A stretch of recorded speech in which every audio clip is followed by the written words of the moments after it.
ከ20 እስከ 39 ዓመት ሆኖ የስብ ክምችቱ 30 ከሆነ ይህ ሰውዬ በጣም አደጋ ላይ ያለው። በአስቸኳይ እስከ 85 ዓመት ውስጥ ያሉ ሴቶች የሰውነታቸው የመስል ፐርሰንቴጅ 26 ከሆነ ኖርማል ነው። ከ33 በላይ ከሆነ ከልክ በላይ የሆነ ጮማ ወይም ደግሞ የስብ ክምችት ሰውነታቸው ውስጥ አለ ማለት ነው። ኖርማሉ ይሄ ከሆነ የእናንተ የሰውነት የስብ ክምችታችሁ ከዚህ በላይ ከሆነ ወደ ኖርማሉ ለመምጣት ወርካውቱን በዛው ልክ ዲዛይን ማድረግ ይኖርባችኋል።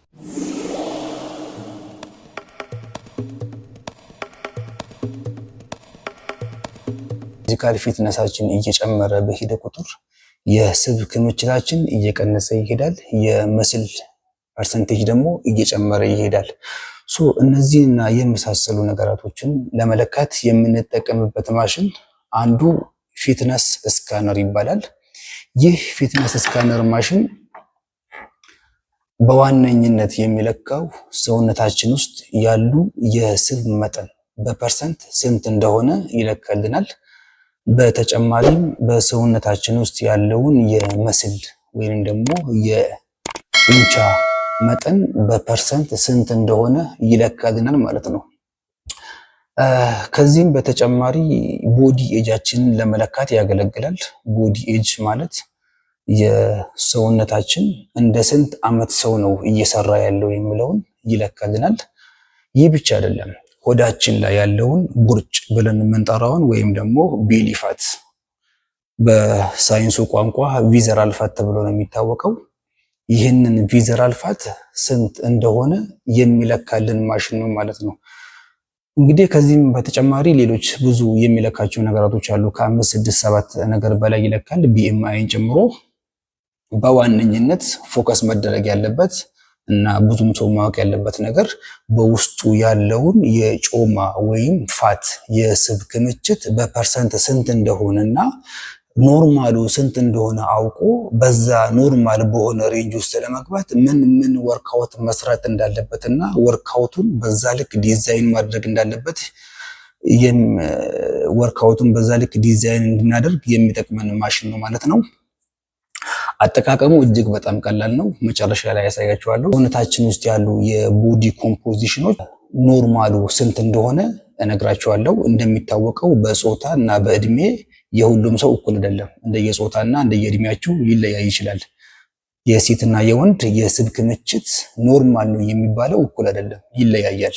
ከሴቶች ልጀምርና ለምሳሌ የሴቶች የስብ ክምችት በእድሜያቸው ካታጎሪ ከፍለን ስናየው ከ20 እስከ 39 ዓመት የሆኑ ሴቶች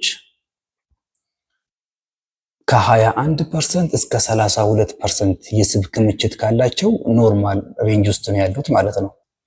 የሰውነት የስብ ክምችታቸው ከ32 በላይ ከሆነ እየጨመረ እየሄደ ስለሆነ ወደ ኖርማሉ ለመመለስ በዛው ልክ ወርክአውት ዲዛይን መደረግ አለበት ማለት ነው።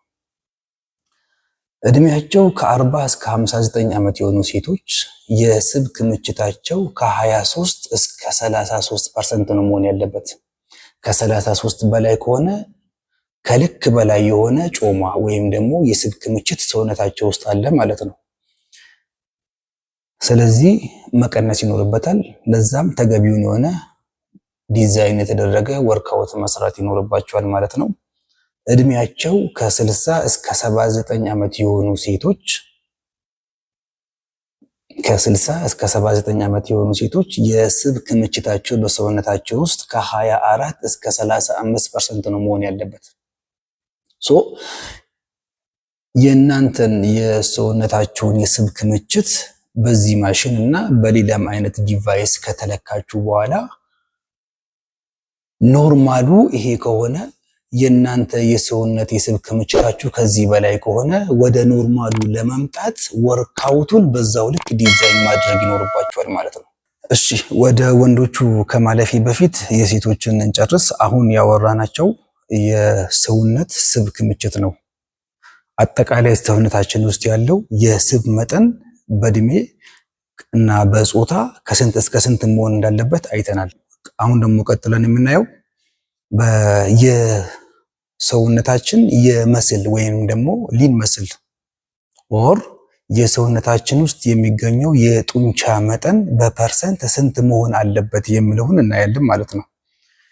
ከዛ ቀጥለን ሆዳችን ላይ ያለው የስብ ክምችት በፐርሰንት ስንት መሆን እንዳለበት እያንዳንዱን ዲቴል እናይና ከዛ በኋላ እናንተ የራሳችሁን ለክታችሁ ወደዛ ኖርማል ወደ ሆነው የጡንቻ መጠን የስብ ክምችትና የሆዳችን ላይ ያለው የቪዘራል ፋት ኖርማል የሆነ እንዲኖራችሁ በዛ ልክ ኤክሰርሳይሳችሁን ዲዛይን ማድረግ ይኖርባችኋል ማለት ነው።